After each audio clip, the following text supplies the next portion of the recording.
संगत जी प्रेम से कहना जी, धन निरंकार जी, सदगुरु माता सुदीक्षा सवेंद्र हरदेव जी महाराज जी की जय। सत्संगत। तीन लोक नौखंड में गुरु से बड़ा न कोई, करता कुछ न कर सके गुरु करे सो होय। सत्संगत जी, तीन लोक नौखंड में सिर्फ सत्संगत सदगुरु करने वाला है। अब तीन लोक नौखंड क्या है सत्संगत? यही है सत्संगत। ऊपर देख जरा तू बंदे, सूरज चांद सितारे हैं। ये सत्संगत तीन, एक लोक ऊपर है, एक नीचे है, एक मध्य में है। तो ये सत्संगत तीनों लोक हैं और इनों में नौ खंड हैं। ऊपर देख जरा तू बंदे, सूरज चांद सितारे हैं। नीचे धरा जल अग्नि, तीनों का विस्तार बड़ा। एक दिन इसने भी नहीं रहना, दिखे जो संसार। कहते हैं नीचे धरती और अग्नि पानी है, लेकिन ये भी एक दिन सत्संगत समाप्त होने वाले हैं। ये भी कभी न कहीं न कहीं सत्संगत इनकी कमी होती है। हवा देखते हैं हम सत्संगत, यहाँ पे तो भरपूर है, लेकिन कहीं बहुत ऊंचाई पे चले जाते हैं सत्संगत, वहाँ नहीं मिलती। तो सत्संगत इसी तरह पानी है, कहीं तो ये समुद्र के रूप में छाया हुआ है और कहीं बिल्कुल भी नहीं है। कहीं जमीन सूखी पड़ी है और कहीं सत्संगत पानी लबालब भरा है। इसी तरह से सत्संगत ये भी सत्य नहीं है। सत्संगत धरती है, कहीं हम देखते हैं कहीं पहाड़ हैं, कहीं प्लेन है, कहीं सत्संगत अनेक प्रकार की जमीन ऊंची नीची। तो ये एक गोला के रूप में सत्संगत जिस पे हम रहते हैं, तो ये भी अमर नहीं है। कहते हैं ये भी एक न एक दिन सत्संगत समाप्त हो जाएंगे। तो फिर कहते हैं फिर अमर क्या है सत्संगत? फिर कहते हैं वायु जीव आकाश बीच में सूक्ष्म रूप है।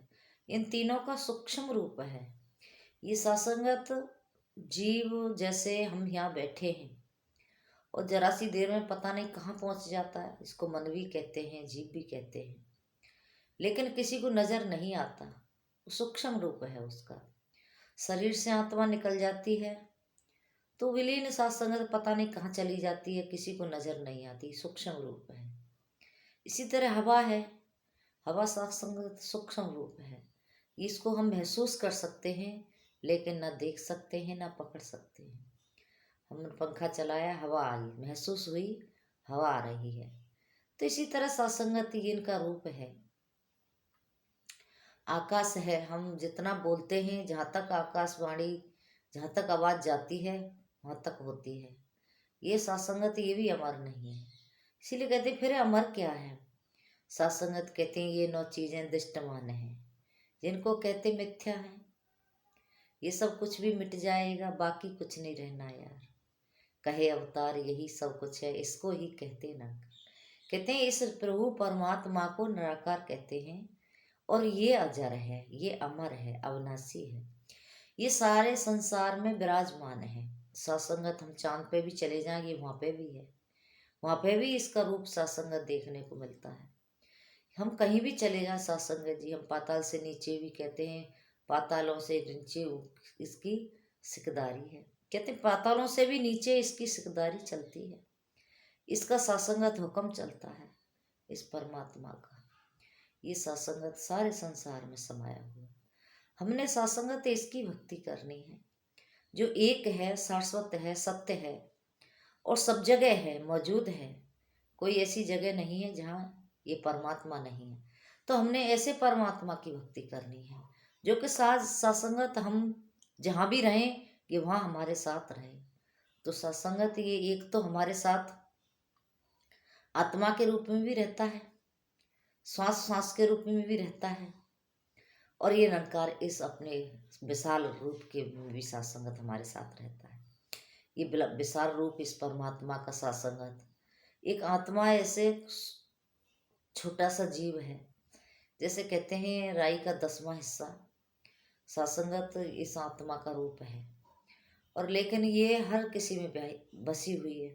एक चैंटी में भी सत्संगत उतना ही जीव है और एक हाथी में भी उतना ही जीव है, लेकिन शरीर बड़ा है, लेकिन आत्मा का रूप एक ही है। एक ही बराबर है। तो सत्संगत ये जो समझ है हमको आज सदगुरु दे रहे हैं। हमने किस तरह से इस आत्मा को समझना है, मन को समझना है और इस परमात्मा को समझना है। इसको समझ के तब हमने भक्ति करनी है। अब मन क्या है? मन तो चंचल है। ये तो जरा सी देर में सत्संगत कहीं भी चला जाता है। महात्मा कह रहे थे कि जड़ और चेतन की एक ऐसी गांठ पड़ गई है कि ये स्वयं खुलने वाली नहीं है। जब तक हम कहीं किसी सत्य पुरुष के पास नहीं जाते, किसी सदगुरु के पास नहीं जाते, तब तक ये गांठ नहीं खुलती। क्योंकि सत्संगत जब हम ज्ञान नहीं लेते, इस परमात्मा को नहीं जानते, कहते हैं जब तक हमारी आत्मा का जो अस्तित्व दबा होता है और मन ऊपर होता है, आत्मा नीचे होती है, मन ऊपर होता है, तो वो कुछ सोचने समझने की शक्ति में नहीं होती। जैसे सत्संगत कोई किसी को दबा के रखे तो वो फिर स्वयं कुछ कर नहीं सकता। तो इसी प्रकार से तो सत्संगत जी ये आत्मा दबी हुई है, इसको समझ नहीं है कि मैंने इस परमात्मा की भक्ति कैसे करनी है। लेकिन जब ये ज्ञान ले लेती है इस परमात्मा का सदगुरु से, तो फिर सत्संगत इसको विवेक होता है, इसको समझ आ जाती है कि मैं संसार में किस लिए आई हूँ, मैंने ये शरीर धारण क्यों किया है, तो मैं वो कर्म करूँ जिस कारण मुझे ये शरीर मिला है, जिस कारण के लिए। तो सत्संगत फिर आत्मा ऊपर आ जाती है और मन नीचे चला जाता है। फिर आत्मा जो कहती है ये वही करता है। हम एक बार सीरियल देख रहे थे, टीवी में आ रहा था कि एक रथ है और उसमें 5 घोड़े लगे हैं और उस पर एक रथ चलाने वाला सारथी भी है और उसमें पीछे एक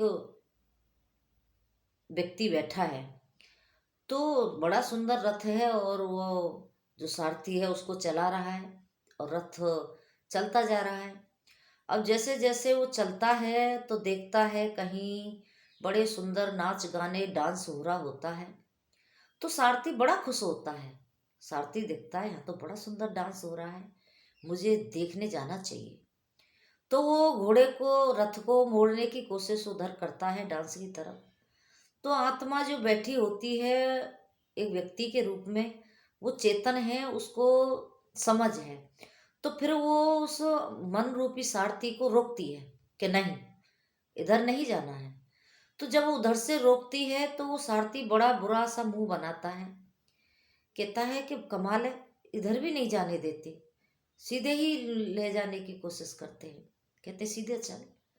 तो सत्संगत तो ऐसे ही हमारा ये मन है, ये निंदा की तरफ, बैर की चुगली जहाँ हो रही होती है वहाँ बड़े कान लगाने की कोशिश करता है। लेकिन आज ये आत्मा इस बात को समझ गई है कि ये तेरे काम की चीज नहीं है, तुझे फंसाने वाली वस्तु है। तो फिर ये आत्मा अपने रूप हिसाब से उसको चलाती है।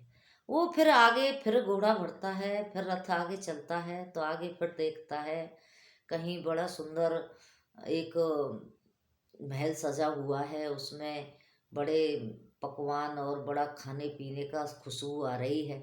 तो बड़ा खुश होता है, फिर सोचने लगता है बड़ा आनंद, खुशबू की महक आ रही है, आज तो बड़ा आनंद आएगा खाने पीने में।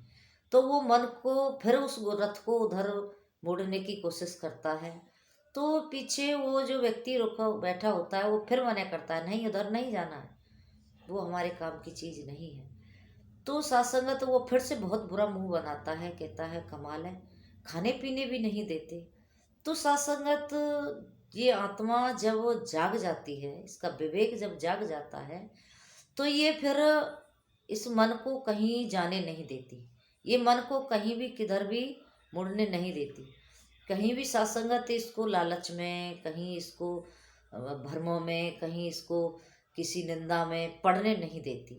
तो ये आत्मा तब चेतन होती है जब सदगुरु से हम ज्ञान लेते हैं। तो ये एक जड़ और चेतन की ऐसी गांठ लगी थी, तो सत्संगत आज वो गांठ खुली तो हमको पता चला कि ये ब्रह्म प्रभु परमात्मा और मैं इसका स्वरूप हूँ। मैं संसार में आया हूँ तो इसकी भक्ति करने के लिए आया हूँ। मैंने और कोई कर्म ऐसा नहीं करना कि जो मुझे बांधने का काम करे। तो सत्संगत सदगुरु माता जी ने ये जो ज्ञान हमको दिया है बड़ा सुंदर, ये हमारे आत्मा को मुक्त करने के लिए दिया है। तो सत्संगत इसीलिए महात्मा कहते भी हैं कि भीखा भूखा कोई नहीं, सबकी गठरी लाल, गांठ खोल देखत नहीं, जावेद हुए कंगाल। कहते हैं भीखा और भूखा कोई संसार में नहीं है, सबके पास एक ऐसा लाल है, लेकिन गांठ लगी है, वो जड़ चेतन वाली गांठ लगी हुई है, अब वो खुल नहीं रही है। तो सत्संग तो उसको सदगुरु खोलते हैं, तब पता चलता है कि मैं तो इस परमात्मा का स्वरूप हूँ, मैं इस परमात्मा का अंश हूँ, कहाँ मैं दुनिया में फंस गया। तो सत्संग जब ऐसा विवेक जगता है तो फिर ये मन ये आत्मा फिर भक्ति में लगते हैं, और जब भक्ति में लगते हैं तो फिर जीवन में अपने आप ही वो सुख, वो आनंद, वो सुकून आता चला जाता है। लेकिन आता तभी है तब हम गुरु से ज्ञान लेकर के अपने जीवन को जीते हैं। बिना गुरु के सत्संगत ये बात बनने वाली नहीं है। जितनी भी दासी ने जो बातें रखी हैं, बिना गुरु के ये जड़ चेतन वाली जो गांठ है खुल नहीं सकती। ये आत्मा को मन स्वयं जान नहीं सकता कि मैं कौन हूँ, मैं कहाँ से आया हूँ, मेरा क्या अस्तित्व है, तो मेरा कहाँ ठिकाना है। तो ये समझ सत्संगत हमें तब मिलती है जब हम संतों के बीच में बैठते हैं, संतों के साथ बैठते हैं, सत्संग करते हैं। तो सत्संगत फिर जब ऐसा विवेक जगता है तो फिर इंसान के अंदर से नफरत, निंदा, बैर वाली जो भावना होती हैं, क्रोध, काम, लोभ, मोह, अहंकार, ये सारी चीज़ें फिर उसके बस में होती चली जाती हैं धीरे धीरे करके। एक साथ तो किसी के नहीं होता। अब सत्संग में कोई व्यक्ति अभी आया है, साल साल 6 महीने उसको हुए हैं और उसने अभी ज्ञान लिया है, तो इतनी जल्दी कहाँ सत्संगत वो बात बनती है, बरसों बरस लग जाती हैं। कहते हैं रस्सी आवत जाते सिल पर पड़त निशान। हाँ? सिल पर जब निशान पड़, एक रस्सी कितनी नाजुक होती है, उस पर रोज जब रस्सी चलती है तो उस सिल पर निशान पड़ जाते हैं। तो सत्संगत इसी पर तरह से जड़मत हो तो सुजान। तो जड़मत भी जो लोग होते हैं, जो जिनको बिल्कुल भी भक्ति अच्छी नहीं लगती, अगर वो सत्संग के साथ जुड़ जाते हैं, रोज प्रति नित्य प्रति सत्संग में जाना शुरू कर देते हैं, तो धीरे धीरे करके फिर वो भी सुजान, वो भी सुजवत सुहावान बन जाते हैं। वो भी सत्संगत एक सुंदर रूप को धारण करते हैं इस परमात्मा की भक्ति को प्राप्त करके। क्योंकि परमात्मा की भक्ति करना इतना आसान काम तो है नहीं कि भाई चलो भक्ति कर ली हमने, नहीं। सत्संगत इसको बिना जाने कोई इसको प्राप्त कर नहीं कर सकता। हमारे धर्म ग्रंथों में जितनी भी बातें लिखी हैं वो सब यही हमको सिखाती हैं कि बिन सत्संग विवेक न होई, राम कृपा बिन सुलभ न सोई।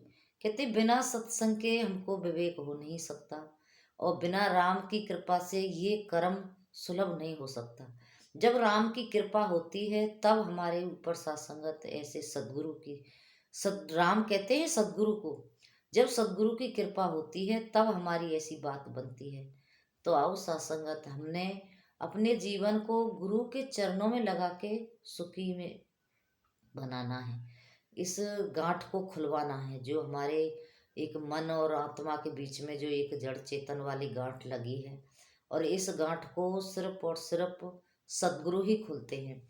तो सत्संग जब ऐसी बात बनती है तो फिर हम परिवार में, समाज में, हम जहाँ भी रहते हैं, फिर सत्संगत अपने आप में झुक के रहते हैं। क्योंकि झुकना सुते ही आ जाता है। कहते हैं जिस पेड़ पर फल लगते हैं तो वो पेड़ अपने आप ही झुक जाता है। तो इसी इंसान के अंदर जब भक्ति रूपी वृक्ष एक पनपता है और उस पर फिर ये प्रेम रूपी फल, दया रूपी फल लगना शुरू होते हैं, तो वो फिर अपने आप ही धीरे धीरे करके झुकता चला जाता है। एक साथ तो कभी किसी के जीवन में नहीं हुआ, लेकिन सत्संगत वो प्रयास करता है, रोज आता है, रोज जाता है, रोज भक्त सेवक, रोज सत्संग करता है, तो धीरे धीरे करके वो गुण भी उसके अंदर आ जाते हैं। तो आओ सत्संगत, कहते हैं एक बेरिया होती है, उसमें हम सत्संगत कितने सुंदर उस पर बेर लगते हैं, हम उसको पत्थर मारते हैं तो वो हमको फल देती है। तो इसी प्रकार से फिर भक्त का जीवन बन जाता है सत्संगत। फिर उनको कोई कुछ भी कहता रहे, कोई कुछ भी करता रहे, उनको फिर कोई ऐसा लोभ लालच या फिर कोई ऐसी उनके मन में भाव नहीं आते कि मुझे नहीं पूछा, कि मेरा नहीं माना। वो सत्संगत फिर अपने आप में ही खुश रहते हैं, क्योंकि उनको अब जो चाहिए था वो उनको मिल चुका होता है। ये परमात्मा, आत्मा को सिर्फ परमात्मा चाहिए। इस शरीर में आत्मा आई है तो इसको परमात्मा चाहिए। ये परमात्मा को ही प्राप्त करके इसको सत्संगत धारण करके ही मुक्त हो सकती है। तो कृपा करो सत्संगत के हम अपने आप को इस सदगुरु के साथ जोड़ के, सेवा सुमरन सत्संग के साथ जोड़ के अपने जीवन को सुंदर बनाएं। और सत्संगत जब ये जीवन ऐसा होता है तो आप यकीन मानिए मन में बड़ी शांति होती है। मन बड़ा एक सुकून के साथ अपने जीवन को जीता है, कहता है कि मेरे जीवन में बड़ा सुकून है, बड़ा सुख है। क्योंकि भक्तों को सिर्फ भक्ति ही चाहिए होती है, वो भक्ति से ही अपने आप को धन्य कर लेते हैं कि मुझे भक्ति मिल गई है, मुझे और कुछ भी नहीं चाहिए, मुझे सिर्फ इस परमात्मा की भक्ति ही में लीन रहना है। तो सत्संगत ऐसी बनत तब बनती है जब हम किसी सत्य पुरुष सतगुरु की शरण में जाते हैं। तो कृपा करो सत्संगत जी, आज गुरु ने हमारे ऊपर कृपा की कि हमें इतना सुंदर ज्ञान दे करके इस प्रभु परमात्मा सदगुरु के साथ जोड़ा। तो सत्संगत आप सभी संतों को नई साल की बहुत बहुत बधाइयाँ। आज नई साल का सत्संगत दूसरा दिन, जो भी रह गए उनके लिए भी सत्संगत लख लख बधाइयाँ। सच्चा बादशाह मेहर करे, सदगुरु सबके ऊपर कृपा करे कि हम नई साल में अपने जीवन को आनंद में और सुख में भक्ति में होकर के जिएं और सुकून के साथ जिएं। क्योंकि सत्संगत सुकून हमें गुरु के दर से ही मिलता है, और गुरु के दर पे हमेशा हम आते जाते रहें, भक्ति करते रहें। ऐसी अरदास प्रार्थना आपके लिए, अपने लिए, सबके लिए करते हैं सत्संग जी। क्योंकि सभी ही कहते हैं तुझ में राम मुझ में राम, सब में राम समाया, सबसे कर लो प्रीत जगत में कोई नहीं पराया। सारा संसार ही अपना है, सब अपने हैं, कोई गैर नहीं है। इसलिए संत महात्मा कहते हैं सबकी खैर मांगते रहो, सबके लिए दुआ करते रहो कि परमात्मा तू मेहर कर, सतगुरु संसार में सभी सुखी रहें, सब आनंद में रहें और सब भक्ति करते रहें। तो दासी ऐसी अरदास करती है, सबका भला करो भगवान, सबका सब विध हो कल्याण। प्रेम से कहना धन्यकार जी।